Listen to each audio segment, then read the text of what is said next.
참 우리가 보면 이 원어라는 헬라어, 히브리어가 참 원어가 저도 사실은 참 우리 사역자들은 이런 눈물을 흘려야 되는 거예요.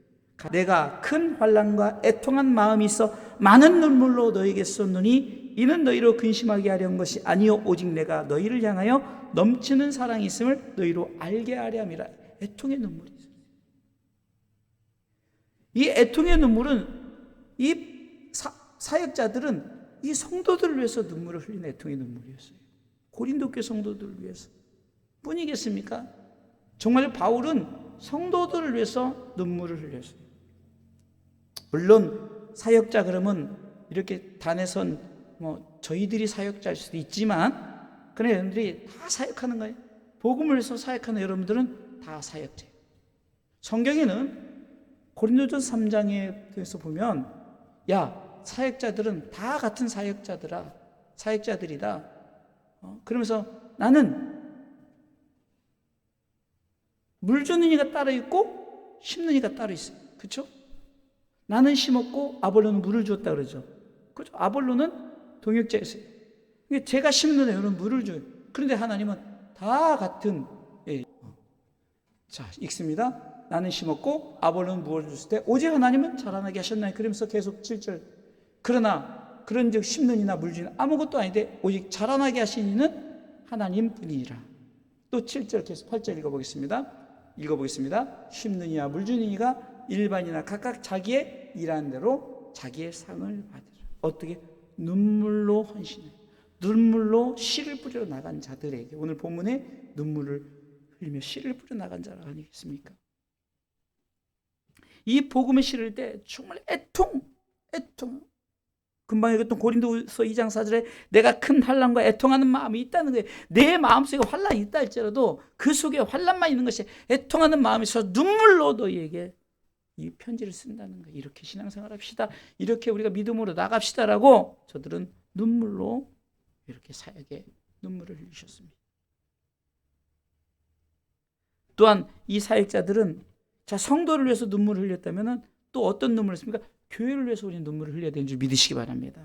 저 여러분들은 믿음의 동역자예요. 금방 고린도전서 3장 6절 말씀처럼 우리는 다 같은 하나님의 밭, 하나님의 집을 위해서 일하는 사역자들이란 말이에요. 이 사역자들은 교회를 위해서 눈물을 흘려야 되는 거예요. 사도행전 20장 19절로 말씀해 보면 바울은 이렇게 말씀합니다. 곧 모든 겸손과 눈물이며 유대인의 관계를 인하여 당한 시험을 참고 주를 섬긴 것과 19절 띄워주세요. 사도행전 20장 19절 같이 읽습니다. 20장이에요. 예.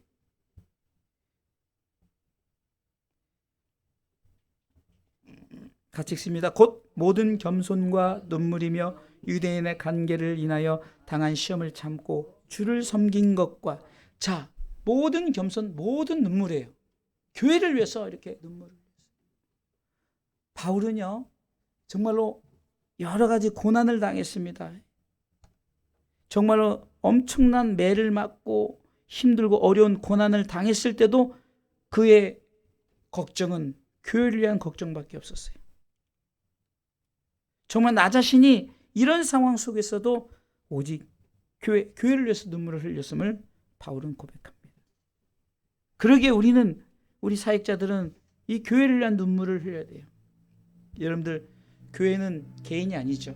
성도는 개인이라면 교회는 바로 우리가 뭐라고 말합니까?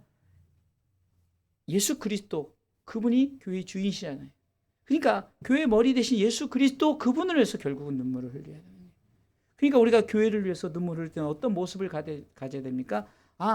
교회가 바로 하나님께서 우리를 통해서 복음을 위해서 열어놓으신 하나님의 집이 하나님의 밭이구나. 그래서 오늘 본문의 말씀처럼 6절 시편 126편 눈물을 흘리며 씨를 뿌려나가는 교회를 위해서 눈물의 씨를 뿌리는 우리 성도들 되시길, 사역자들 되시길 주님의 이름으로 축원합니다. 그러니까 우리가 가장 작게는 성도의 눈물은 내가 성도의 입장이에요. 그리고 이 사역자의 눈물은 내가 사역자로서의 입장을 얘기하는 거죠. 바울은 눈물을 흘리면서 또한 사도행전 20장 31절 말씀에는 이렇게 기록되어 있습니다. 읽어보겠습니다. 사도행전 20장 31절 읽습니다. 그러므로 너희가 일깨어 내가 3년이나 밤낮 쉬지 않고 눈물로 각 사람을 훈계하던 것을 기억하라. 이렇게 교회 성도들을 향해서 눈물로 기도하는 이 바울의 모습. 여러분들 바로 우리가 이런 눈물을 통해서 씨를 뿌리러 나가는 자들 되시기를 주님의 이름으로 축원합니다. 또한 이 사역자의 눈물은 뭡니까? 이 사모하는 눈물이 있어야 돼요. 디모데후서 1장 4절을 통해서 보면은 네 눈물을 생각하여 너 보기를 원함은 내 기쁨이 가득하게 하려 함이다 라고 말합니다. 여러분 우리가 참 개개인 성도 개개인의 아픔이 있죠. 그러니까 그 아픔에 대한 것을 저들을 위해서 우리가 관심을 갖고 저들을 생각하는 마음.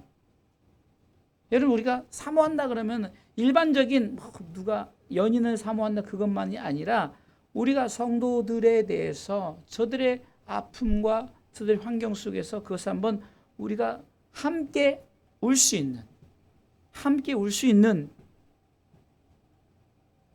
그런 사역자들 되시길 주님의 이름으로 축원합니다. 여러분 때로는 이 함께 눈물을 흘린다는 것이 참 쉽지 않죠. 그러나 사역자들은 이런 눈물을 흘릴 줄 알아야 되는 거예요. 자, 세 번째는 예수님의 눈물이 있죠. 예수님의 눈물. 이것은 영혼을 위한 통곡의 눈물입니다. 예수님께서 예루살렘을 바라볼 때도 저들이 정말로 그렇게 안타깝게 어쩌면은 예루살렘의 멸망을 바라보면서 미리 이것은요 바로 그 영적인 저들이 정말로 하나님을 잃어버리고 하나님 앞에 어쩌면 버림받은 저들의 영혼을 생각할 때 주님은 이 예루살렘에서 눈물을 흘리셨어요. 그냥 단순한 세상의 눈물이 아니에요. 그래서 히브리서 5장 7절에는 예수님이 이 눈물이 어떤 눈물인가를 히브리서 기자는 그렇게 말씀을 통해서 표현하고 있습니다. 같이 읽습니다. 그는 육체에 계실 때 자기를 죽음에서 능히 구원하실 이에게 심한 통곡과 눈물로 간구와 소원을 올렸고 그의 경외하심을 인하여 들으심을 얻은 주님의 이 눈물의 통곡의 눈물 속에서 하나님이 응답하셨어요. 그래서 주님이 이 땅에 오셔서 저 영혼을 불쌍히 여기고 그 영혼을 위해서 통곡의 눈물을 흘리셔서 결과적으로 열매가 바로 저와 여러분들 아니겠습니까? 온 인류의 구원 아니겠습니까? 정말 그 눈물이 없었다면 우리 가운데 이 영혼 구원의 축복이 우리 가운데 주어지지 않았을 거예요.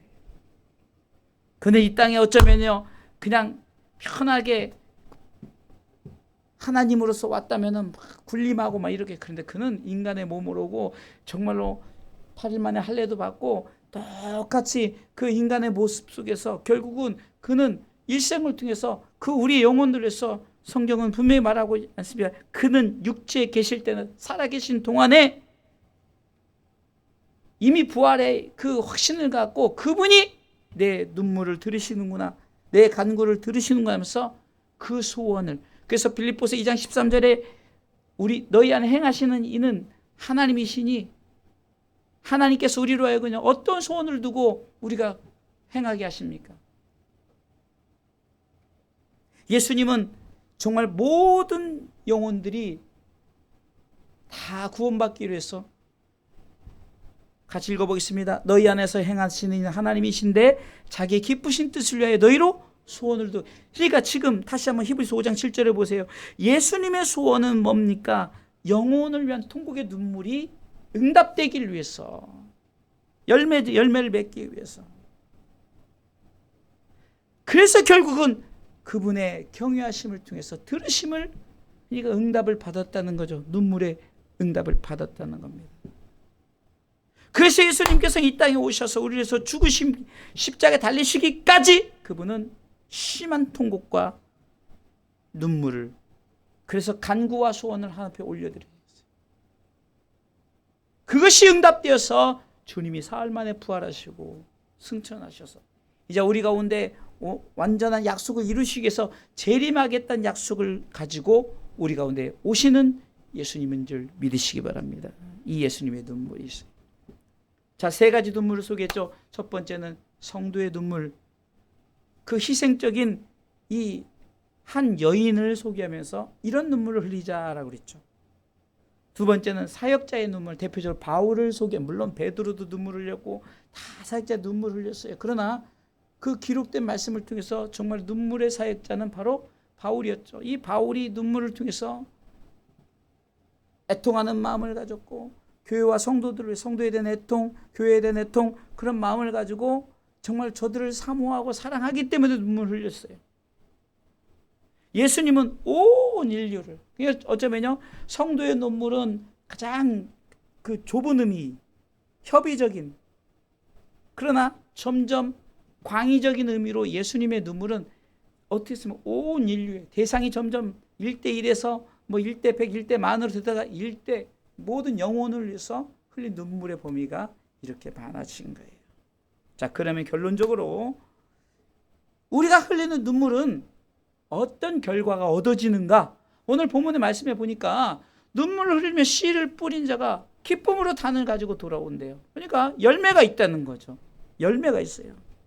그러면 우리가 이렇게 눈물을 흘리면서 성도들이, 사역자들이 예수님의 눈물이 결국 어떤 열매를 맺었는가 했더니 요한계시록 7장 17절에 보니까 하나님이 그 눈물을 씻어주신대요. 하나님의 위로죠? 응답입니다. 요한계시록 7장 17절 말씀입니다. 요한계시록 7장 17절 같이 읽습니다. 이는 보좌 가운데 계신 어린 양이 저희의 목자가 되사 생명수 샘으로 인도하시고 하나님께서 저희 눈에서 모든 눈물을 씻어 주실 것임이라. 이제 안 흘려도 된다는 거죠. 이제 눈물 안 흘려도 되는 거예요. 하나님이 눈물을 다 사랑하는 성도야, 사랑하는 사역자들아, 사랑하는 나의 아들 예수여, 이제 더 이상 눈물 흘릴 필요 없다. 열매죠. 그래서 우리가 눈물을 흘리며 씨를 뿌리되 그 기쁨으로 그 단의 열매가 바로 더 이상 눈물이 없다. 할렐루야. 왜? 하나님이 눈물을 씻어 주시기 때문입니다. 아멘. 그래서 요한계시록 21장 4절에 그 모든 눈물을 씻어 주시니까 이제는 눈물이 없는 거예요. 더 이상 눈물 흘릴 사망도 없고 애통하는 거, 곡하는 거. 다시 읽어보겠습니다. 모든 눈물을 그 눈에서 씻기심에, 다시 다 같이 읽자고요. 시작. 모든 눈물을 그 눈에서 씻기심에 다시 사망이 없고 애통하는 것이나 곡하는 것이나 아픈 것이 다시 있지 아니하리니 처음 것들이 다 지나가서. 이게 바로 열매예요. 더 이상 눈물을 흘리지 않도록 모든 눈물을 씻기시고 애통도 없고 사망도 없고 곡하는 것, 아픈 것도. 왜? 눈물 흘릴 일이 없으니까. 바로 결국은 오늘 본문으로 다시 돌아가겠습니다. 시편 기자는 5절 6절 하는 거예요. 그래서 5절 6절의 의미가 바로 이겁니다. 우리가 성도의 눈물, 사역자의 눈물, 또 예수님의 눈물을 통해서 이제 더 이상 눈물을 흘리지 않기 때문에 눈물을 흘리며 씨를 뿌린 자는 뭐예요? 기쁨으로 거둔다. 아멘. 6절 있습니다. 울며 씨를 뿌리러 나가는 정령 기쁨으로 그 단을 가지고 돌아오리다. 이게 언제입니까? 이제 주님 나라 들어갔을 때 더 이상 눈물이 없기 때문에 그 단을 가지고 돌아오는 그때는 언제입니까? 주님이 이 땅에 오셨을 때. 우리 가운데 하나님의 나라가 하늘에서 이룬 것까지 땅에서 이루어진 그 역사가 나타났을 때 우리는 더 이상 눈물을 흘리지 않은 이 나라. 그래서 눈물의 의미는 제가 이렇게 어떤 종류를 얘기하는 것보다도 내가 눈물을 흘리며 씨를 뿌려 나가는 성도, 눈물을 흘려 씨를 뿌려 나가는 사역자들, 눈물을 흘리며 씨를 뿌렸던 예수님의 열매가 뭐냐? 더 이상 눈물 없는 하나님 나라 백성 되게 하시는 거 믿습니까? 그래서 우리는 이 눈물 흘려야 될까요? 흘리지 말아야 될까요? 흘려야 되는 거예요. 이 눈물이 있어야만. 결국은 이 눈물은 어떤 눈물이에요? 영혼을 위한 눈물이죠. 영혼이 아버지께로 돌아오기를. 성도가 흘린 눈물이 영혼 구원을 위한 눈물, 사역자들이 흘린 눈물이 교회를 통해서 영혼 구원을 위한 눈물, 예수님이 이 땅에 오셔서 십자가 지신 그리고 사는 동안에 그렇게 눈물을 흘리셨던 게 뭐예요? 영혼 구원을 위해서. 그래서 오늘 시편 기자의 이 고백은 눈물을 흘릴 때 기쁨으로 거둘 것이고 눈물을 흘리며 씨를 뿌려 나갔더니 정령 기쁨으로, 정령이라는 것은 확실하게 분명하게 우리 가운데 이때가 온다는 거죠. 바로 주님 우리 가운데 영원한 천국 이룰 그때 우리는 더 이상 눈물이 없는 곳에서 기쁨으로 하나님을 찬양하며 영원한 하나님의 나라의 축복을 누릴 수 있는 줄 믿으시기 바랍니다.